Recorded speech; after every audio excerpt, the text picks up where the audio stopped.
From Kerin Realty Education 101. Here's another video a lot of people have been asking for. How much money do I really need to buy a house, or how much does it actually cost to buy a house? So I'm going to kind of do like a worst case scenario and show you some different things, how you can roll money into buying a house, but a lot of fees that you don't know about. All right. So you're looking to buy a $200,000 house, right? And there's a lot of different loans out there. There's FHA conventional, there's VA military, and there's inside of each one, there's different programs, right? Well, let's say you're buying a house at 3% down, just 3% down. Well, right off the bat, at 3% down, you're going to need $6,000 to put down on the house. That's just your down payment. That goes towards like the equity of the house and whatnot. But there's also closing costs, which is another around 3%.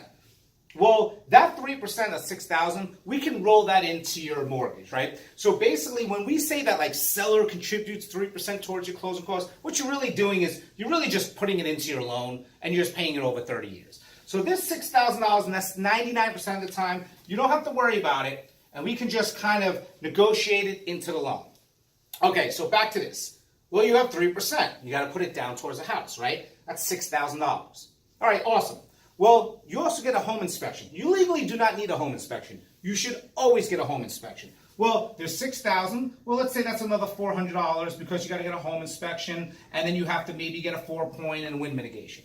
Well, there's also the appraisal. Let's say that's $350, right? You also possibly have to order a survey if the seller doesn't have one, right? And that could be, say, another $300. So there's always things that add up. Besides the $6,000, the $400, the $350, the survey, there's other things. You always want to make sure you have some money in the bank. You know, what's the best number to have? That's not for me to say. But at the end of the day, you always want to make sure that I at least say, you have at least double. And the only reason I said it is, God forbid there's an emergency in your life. And, you know, you can't take that money out of your house. Everyone thinks, oh, I got equity in my house. I got $5,000 equity. You can't just take it out of your house. It's not money that can be pulled out of the house. That's just a myth.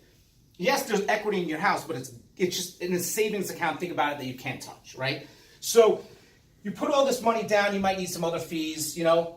Always have more money. I would say at least double. That's just me. So if you're looking to buy a house in 2019, maybe it's not until April, May, June, July, start saving, okay? Now, at the other end, how do you not know you're not going to need money to pay down some bills and pay some debt? So best advice for you is this. Start thinking bigger picture, saving money, and talk to a lender today about how much it's going to cost to buy a house, and especially if you have any debt out there that you're going to have to start paying because you know, you might not be approved for a couple months anyway.